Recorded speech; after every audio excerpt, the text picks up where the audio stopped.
Horror कहानियां थी। काला जादू। अपने बेटे रिशु के माथे से टपकते हुए पसीने को देखकर सविता की हालत खराब हो गई। ऐसा आज पहली बार नहीं हुआ जब रिशु नींद से घबरा कर जागा है।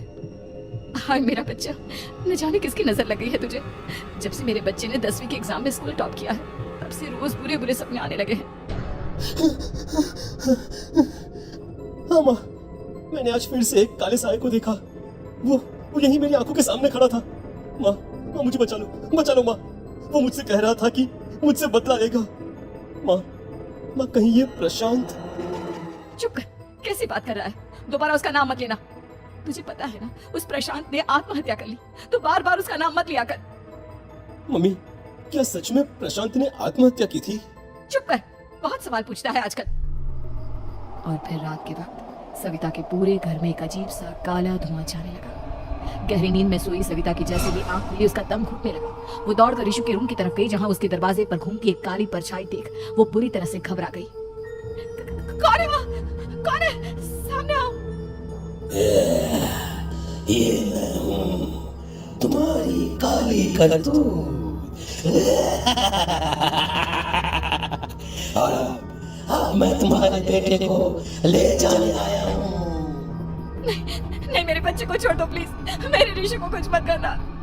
वो परछाई रिशु के कमरे में घुस जाती है। सविता भी उसके पीछे पीछे दौड़ कर जाती है और देखती है कि अब वो साया साफ नजर आ रहा था। वो सर से पैर तक खून में सना हुआ था और उसके शरीर के सारे अंग कटे फटे हैं। क्या चाहिए तुम्हें? तुम जो बोलोगे मैं करूंगी, लेकिन मेरे रिशु को छोड़ दो। उस परछाई ने रिशु को गर्दन से पकड़कर दीवार के सहारे हवा में उछाल दिया। रिशु जोर जोर से चिल्लाने लगा। माँ बचाओ मुझे, बचा लो माँ ये मुझे मार डालेगा। माँ मुझे बचा लो माँ।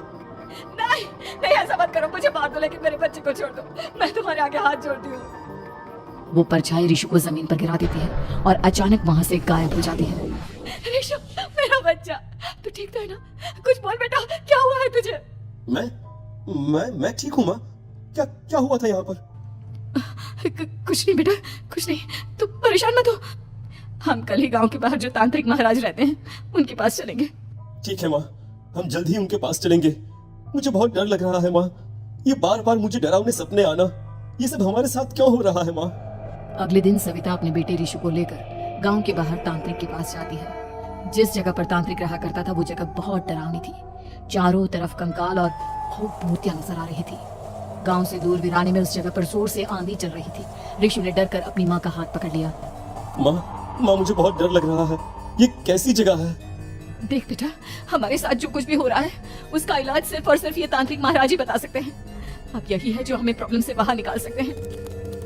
जैसे ही सविता और रिशु तांत्रिक की झोपड़ी के अंदर पहुंचे, वहां का नजारा देखकर उनकी आंखें फटी की फटी रह गई। तांत्रिक की झोपड़ी के अंदर कई सारे लोग अपनी गर्दन घुमा घुमा कर जोर जोर से चीख रहे थे। कौन हो तुम और यहाँ क्यों आई हो? महाराज, मेरे बेटे को कुछ दिनों से एक डरावनी काली परछाई नजर आती है और कल रात उसने मेरे बेटे पर हमला भी कर दिया।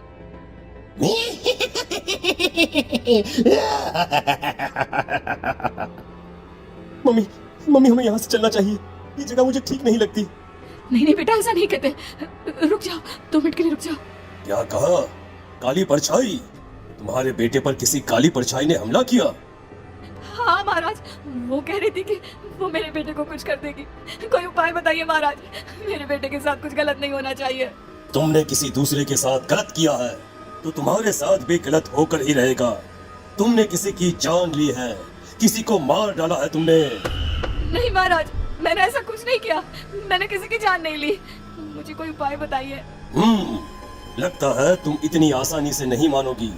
मैं तुम्हें अभी उस काली परछाई से मिलवा देता हूँ और वही सारा सच तुम्हारे सामने लेकर आएगा। हाँ? सविता और रिशु ने डर के मारे अपनी आंखें बंद कर ली। तभी अचानक तांत्रिक की झोपड़ी में अजीबोगरीब आवाजें गूंजने लगी।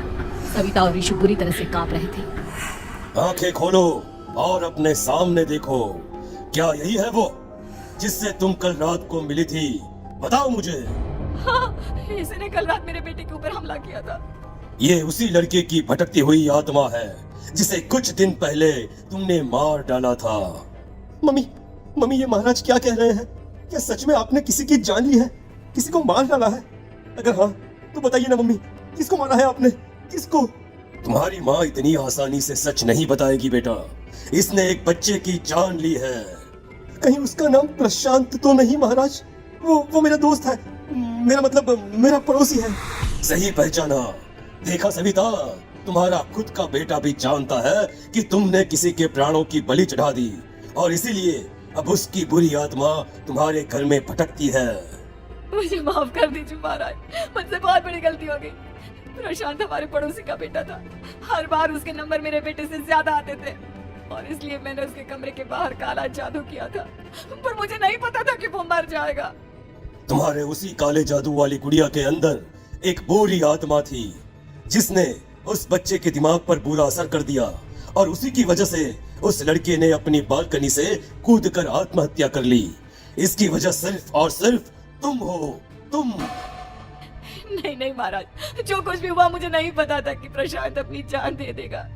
प्रशांत की आत्मा इस वक्त तुम्हारे सामने खड़ी है, हमसे बात करना चाहती है। बोलो बोलो, क्या कहना चाहते हो? मैं जीना चाहता था, बड़ा होकर कुछ बनना चाहता था। आपके बेटे से मुझे कोई परेशानी नहीं थी।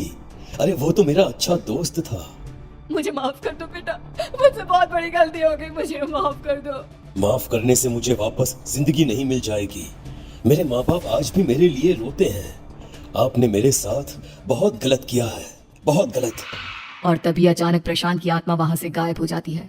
सविता जोर जोर से रोने लगती है। सुन लिया तुमने? ये तुम्हारे अपने ही किए हुए पाप हैं, जो इस तरह से तुम्हारे सामने आ रहे हैं। माँ, ये आपने अच्छा नहीं किया।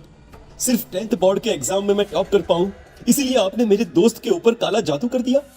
नहीं मम्मी, नहीं, अब हम कभी खुश नहीं रह पाएंगे, कभी नहीं। मेरे दोस्त की आत्मा को कभी शांति नहीं मिलेगी मम्मी, कभी नहीं।